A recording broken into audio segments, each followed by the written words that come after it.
আসসালামু আলাইকুম। দেওয়া আছে a প্লাস b সমান 5 এবং a মাইনাস b সমান 3 হলে a b এর মান কত? অর্থাৎ দুইটা সংখ্যার যোগফল এবং বিয়োগফল দেওয়া আছে এবং এর গুণফল জানতে চাইছে।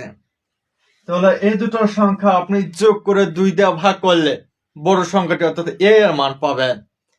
আবার এই দুটো সংখ্যা বিয়োগ করে 2 দিয়ে ভাগ করে ছোট সংখ্যা অর্থাৎ b এর মান পাবেন।